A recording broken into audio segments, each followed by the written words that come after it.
লীলা, আমি হয়তো আর বাঁচবো না রে মা। না ঠাম্মা, এসব কথা তুমি মুখেও এনো না। যে তোর সাথে কত কথা বলা বাকি রয়ে গেল দিদি ভাই। কি কথা ঠাম্মা, কি কথা বলো? আমার একটা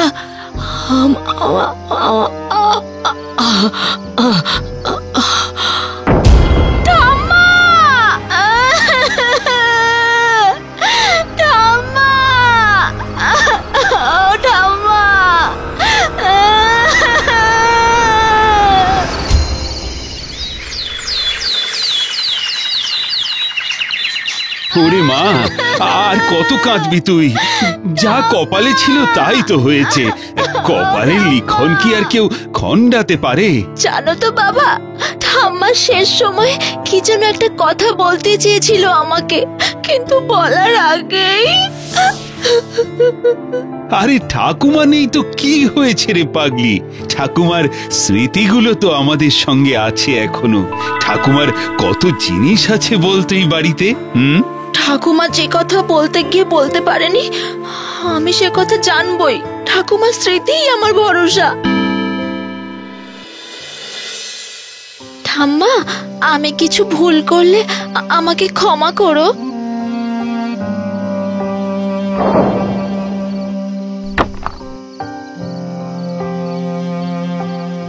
এত সুন্দর বাক্সটা,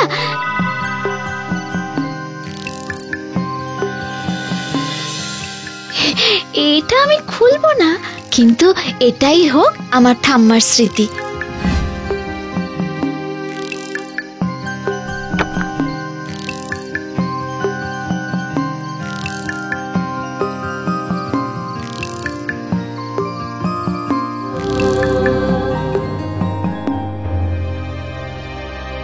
লীলা, লীলা, তুমি শুনতে পাচ্ছ? লীলা, ওঠো, মুক্ত করো আমাকে। তোমার ঠাকুমা তোমাকে বলতে চেয়েও বলতে পারেনি।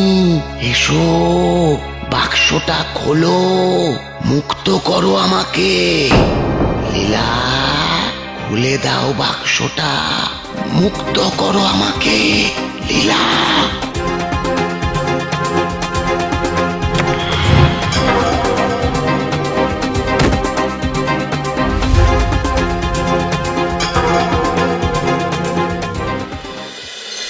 Hinjaming patris trist analysis eble.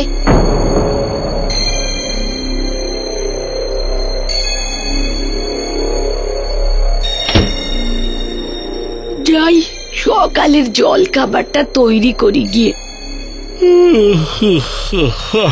আমিও উঠি।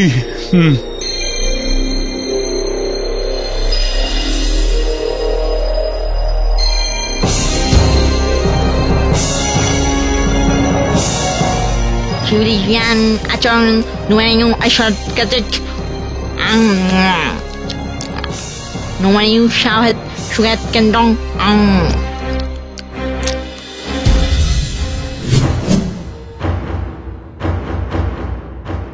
এখন কিছু বলো না, জানতে হবে মেয়ের হলোটা কি।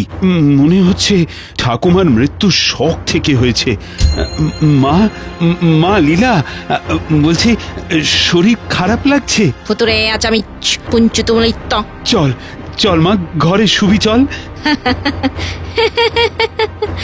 আমি নয়, শোবে তুমি।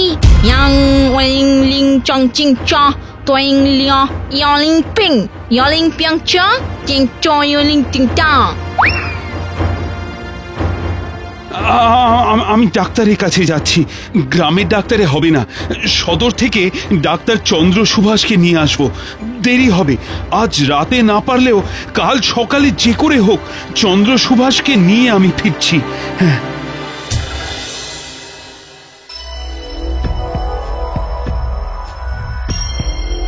লীলা, লীলা মা, কিছু খেয়ে নে, দেখ মুড়ি এনেছি আমি। আমি তো মুড়ি খাই না, আমি তো মুড়ি খাই না, আমি তো মুড়ি খাই না, আমি তো মুড়ি খাই না। ওঠ মা, সন্ধে হয়ে গেছে, কিছু খেয়ে নে। চলে যাও, চলে যাও, চলে যাও এখান থেকে, চলে যাও, চলে যাও এখান থেকে। না, আমি যাব না, আয় তুই খেয়ে নিবি, চল আয় মা। আরে কি হলো, ওঠ। চলে যাও, চলে যাও।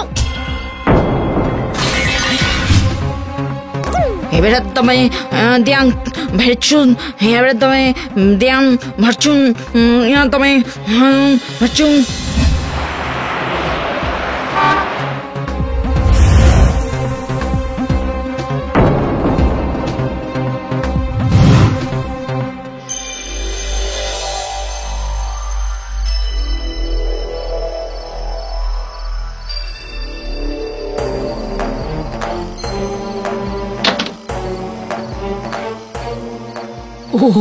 ও ওরে বাবা রে, বাবা রে,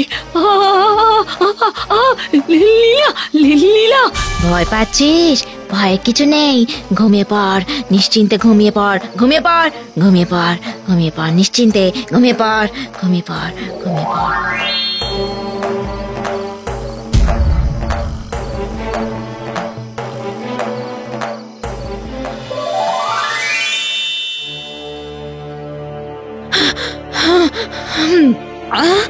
ঠাকুমা, তুমি তুমি মৃত্যুর ওপার থেকে ফিরে এসেছো ঠাকুমা?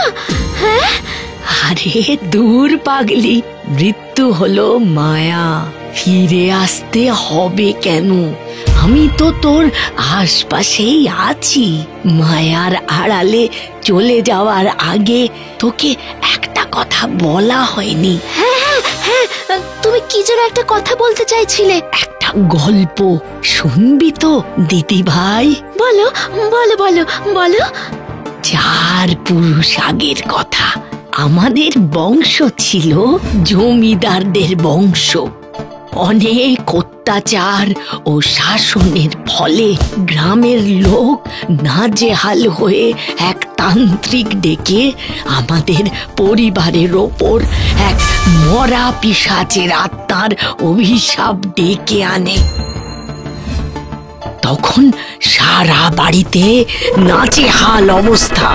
রাজপুরোহিত যজ্ঞ করে ওই পিশাচের আত্মা এই বাক্সের মধ্যে আটকে দেয়। সেই দিন থেকে ওই পিশাচ এই বাক্সতেই বন্দি। তবে রাজপুরোহিত বলে দিয়েছিল এই বাক্স যেন কেউ না খোলে। কিন্তু ঠাকুমা, বাক্সটা খোলার পরেই যে আমাকে এক ধোঁয়া ঘিরে নিয়েছিল, বাক্সের মধ্যে কি আছে আমি তো কিছুই দেখতে পাইনি। এই নে দিদি ভাই, যা দেখতে পাসনি এটা হলো সেই জিনিস, মুক্তির আয়না। এবার আমার যাওয়ার সময় হলো।